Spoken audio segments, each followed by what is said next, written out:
السلام علیکم پیارے بچوں، کیسے ہیں آپ سب؟ آج کی کہانی بہت ہی دلچسپ ہے۔ یہ کہانی ایک بچے اور اس کے پرندوں کے بارے میں ہے۔ کہانی کو پورا سنیں، بہت مزہ آئے گا۔ پیارے بچوں، ایک لڑکا تھا جس کا نام زین تھا۔ زین چھٹی کلاس میں پڑھتا تھا۔ بہت لائق اور پیارا بچہ تھا۔ اس کے دو ہی شوق تھے، ایک پرندے پالنا اور دوسرا پتنگ بازی کرنا۔ اس نے اپنے گھر کے پچھلے حصے میں جو لان تھا وہاں بطخیں، مرغیاں اور دو بڑے مرغے بھی پال رکھے تھے۔ ایک مرغے کا نام کٹو اور دوسرے کا مٹو تھا۔ زین نے ان کے لیے ایک ننھا سا تالاب بھی بنا رکھا تھا۔ وہ اسکول سے واپسی پر سوچتا، اب اپنے پرندوں کے ساتھ کھیلوں گا اور پتنگ بازی کروں گا۔ وہ خوشی خوشی گھر جاتا۔ زین اسکول سے واپس آ کر انہیں دانا ڈالتا، مرغیوں کے ساتھ باتیں کرتا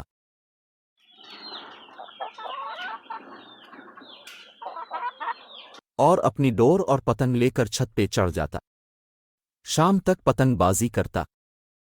زین کی والدہ کو مرغیوں کے تازہ دیسی انڈے وافر مقدار میں دستیاب ہو جاتے، جو زین کے بہن بھائیوں کی خوراک کا حصہ بن جاتے۔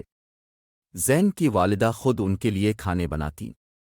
زین کے بابا یہ سوچ کر خوش ہوتے کہ چلو اچھا ہے، میرا بچہ موبائل جیسی گندی بیماری سے تو بچا ہوا ہے۔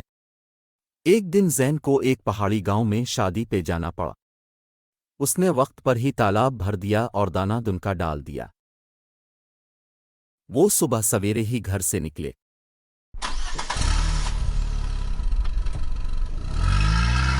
شادی میں دلہا دلہن بہت پیارے لگ رہے تھے۔ بچوں نے بھی بہت مزہ کیا۔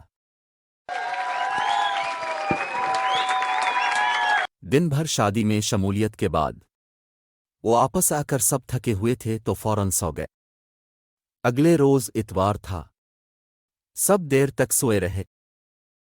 اس کی والدہ تھوڑی دیر پہلے اٹھ گئی۔ اس کی والدہ جاگیں اور پہلے قرآن کی تلاوت کی، اور وہ گھر کے پچھلے لان میں گئیں۔ پرندوں کو آوازیں دیں۔ کچھ پرندے تو دوڑتے ہوئے آئے، مگر ایک سفید بطخ اور ایک بڑا مرغا مٹو نہیں آئے۔ وہ پریشان ہو گئیں۔ آگے جا کر دیکھا تو وہ سوکھی گھاس میں گرے ہوئے تھے۔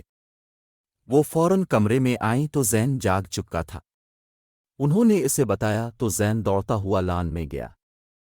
اس کے ابو بھی اس کے پیچھے آ گئے، مگر یہ کیا، مٹو کے دونوں پنجے ڈور میں پھنسے پڑے تھے، جن سے مسلسل خون رس رس کر بہہ رہا تھا۔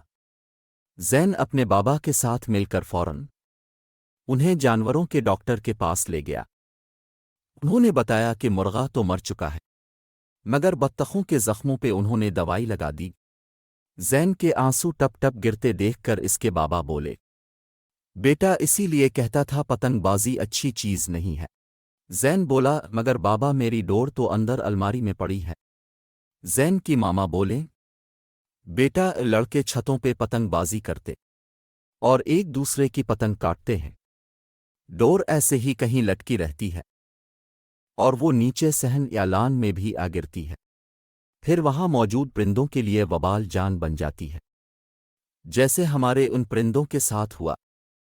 اس کی والدہ نے اسے گلے لگا لیا اور کہنے لگیں، بیٹے یہی بات سمجھنے کی ہے کہ چند دن پہلے جو آندھی آئی تھی تو اتنے سارے شاپر لان میں آ گرے تھے، اور ایسے ہی ایک شاپر ایک بطخ کے گلے میں ڈل گیا۔ ہمیں یہ شاپر، ڈور اور نہ گلنے والی چیزوں کو چھوڑ کر قدرتی چیزوں جیسے کپڑے کے تھیلے اور مٹی کے برتنوں کی طرف آنا ہوگا، ورنہ یہ سب چیزیں آسیب بن کر ایسے ہی ہمیں ستاتی رہیں گی۔